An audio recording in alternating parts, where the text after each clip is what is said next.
Hello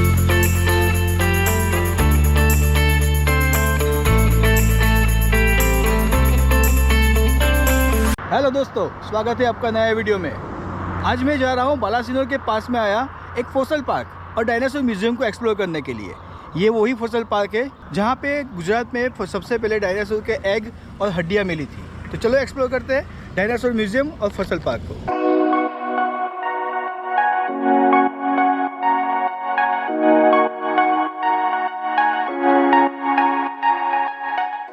यहाँ पे दो जगह है घूमने की। एक है फॉसिल पार्क जहाँ से डायनासोर के फॉसिल मिले थे और अभी भी वहाँ पे है, और दूसरा है यहाँ पे म्यूज़ियम बनाया है। तो सबसे पहले विज़िट करते हैं फॉसिल पार्क की, उसके बाद जाएंगे हम म्यूज़ियम को देखने के लिए।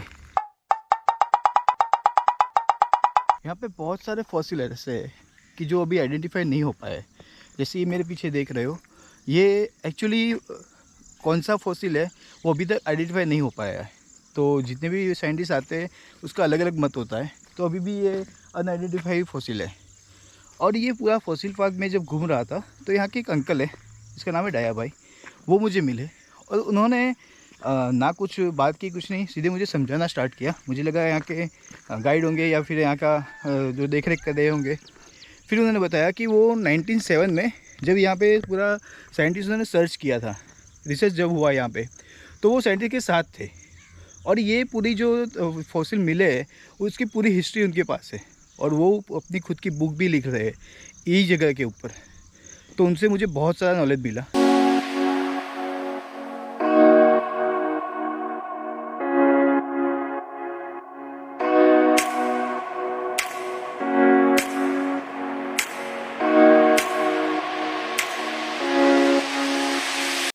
यहाँ पर फर्स्ट में रिसर्च हुआ 1982 में। अच्छा। वो जो ने रिसर्च किया वो सुरेश वास्तव, अच्छा। धनंजय मोहाबी, तो उन्होंने यहाँ पर रिसर्च किया था। हाँ। तो एक कार्निवोरस डायनासोर की हड्डी मिली।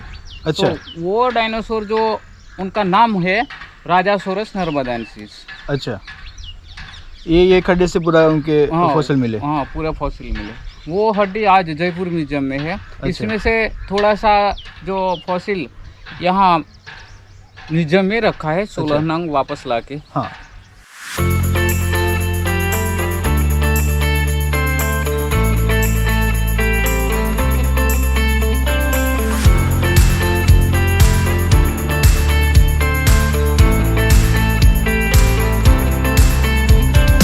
पहला रिसर्च हुआ 1982 में।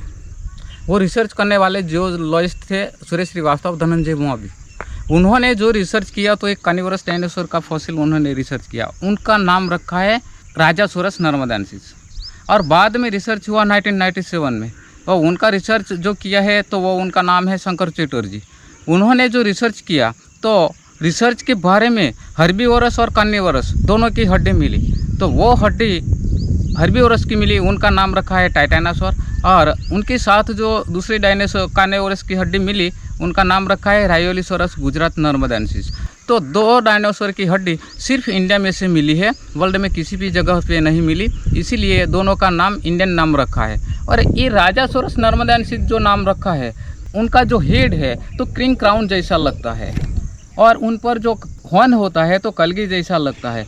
और ये नर्मदा रिवर का बैंकिंग एरिया था, इसीलिए ये नर्मदा और राजा को जोड़कर उनका नाम रखा है राजासोरस नर्मदाensis।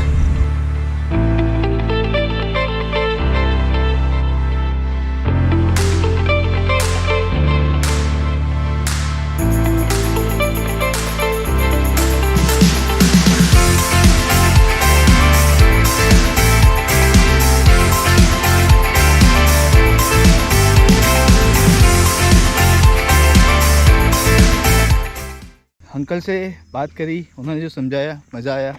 जब भी आप यहाँ पे आओ तो ज़रूर उनको साथ में रखना, क्योंकि तभी आपको समझ में आएगा इसकी हिस्ट्री क्या है। और दूसरी एक बात कि यहाँ के जो फॉसिल थे वो मुझे तो समझ में नहीं आ रहे थे, क्योंकि वो पत्थर ही दिख रहे थे। फिर उन्होंने मुझे समझाया कि एक्चुअली ये लावा का जो पूरा प्रोसेस होता है ये हुआ है, तो वो पत्थर जैसे ही हो गए।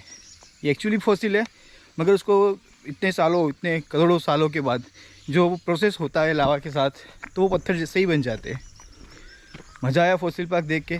और स्पेशली आप जब भी विज़िट करो म्यूज़ियम की विज़िट तो ज़रूर करना, मगर जो ओरिजिनल है जहाँ से मिला है ये है फॉसिल पार्क, तो फॉसिल पार्क की विज़िट ज़रूर करना। फॉसिल पार्क के बाद अब मैं जा रहा हूँ म्यूज़ियम को विज़िट करने के लिए।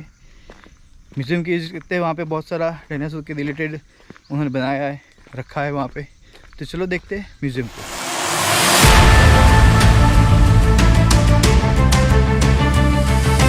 फॉसिल पार्क को एक्सप्लोर करने के बाद अब मैं आया हूँ डायनासोर म्यूज़ियम को एक्सप्लोर करने।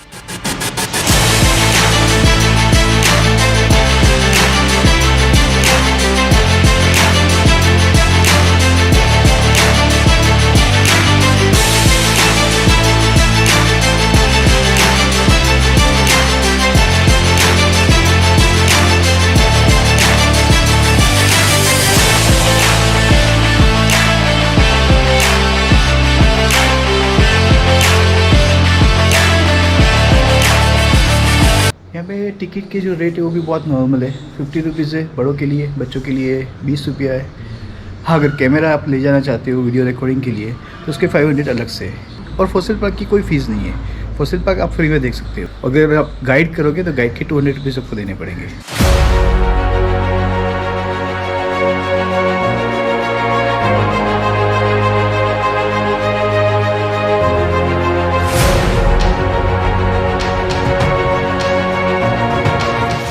जब आप म्यूज़ियम में एंटर होते हो तो आपको लेफ्ट हैंड साइड पे एक बड़ी सी LED स्क्रीन दिखेगी जिस पे आप म्यूज़ियम की पूरी हिस्ट्री देख सकते हो। म्यूज़ियम के अंदर बीच में डायनासोर के बहुत सारे स्टेच्यू रखे हैं जिसको देख के आपको जुरासिक पार्क का फील आएगा।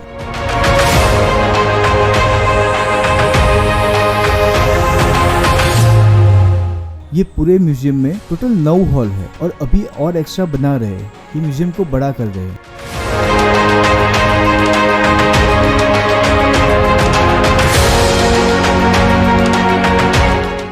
म्यूजियम में एंटर होते ही अलग अलग कमरे हैं। हर कमरे में आपको पृथ्वी की उत्पत्ति से लेकर डायनासोर की उत्पत्ति तक की पूरी हिस्ट्री जानने को मिलेगी और ये बहुत ही खूबसूरत म्यूजियम है। यहाँ के हर एक रूम में आपको कुछ ना कुछ नॉलेजेबल मिलेगा। बहुत नॉलेज से भरा हुआ ये सब हॉल्स बनाए, इसमें पूरी डिटेल दिया हुआ है कि कैसे सब ये उत्पन्न हुआ।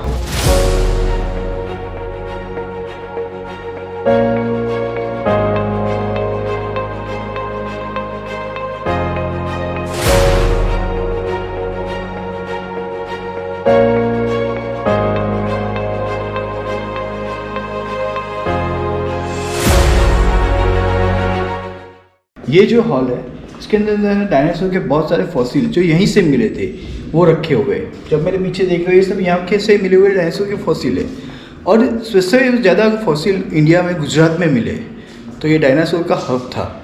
और गुजरात में काफ़ी सारे ऐसे डायनासोर मिले जो बाकी कई देशों में नहीं मिले।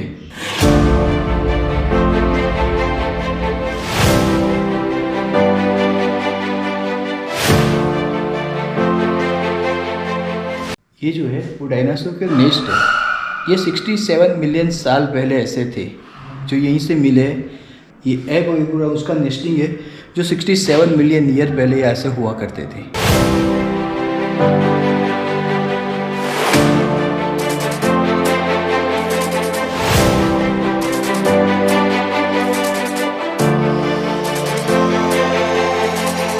ये जो हॉल है ये पूरा इंडियन डायनासोर का है जो इंडिया में पाए गए थे।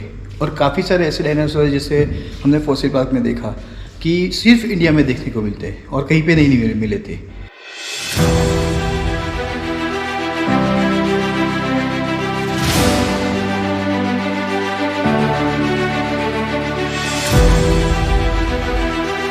म्यूजियम के एक हॉल के अंदर डायनासोर के बहुत सारे स्टेच्यू रखे हैं।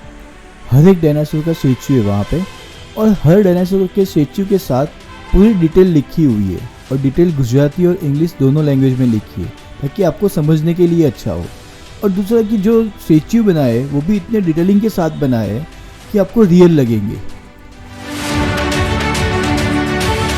म्यूजियम में एक थिएटर भी है जो 3D थिएटर है, इसके अंदर आपको 3D मूवी देखने को मिलेगी जिसमें डायनासोर की उत्पत्ति से लेके उसके अंत तक और गुजरात में कैसे ये डेवलप हुआ उसकी पूरी डिटेल आपको ये 3D मूवी में देखने को मिलेगी, जो एक बहुत ही एंजॉयबल मोमेंट है।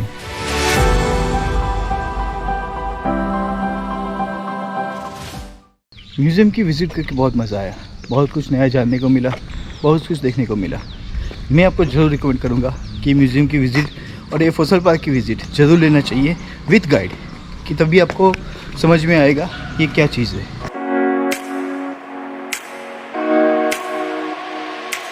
तो दोस्तों, डायनासोर म्यूज़ियम और फॉसल पार्क देख के आपको मज़ा आया होगा।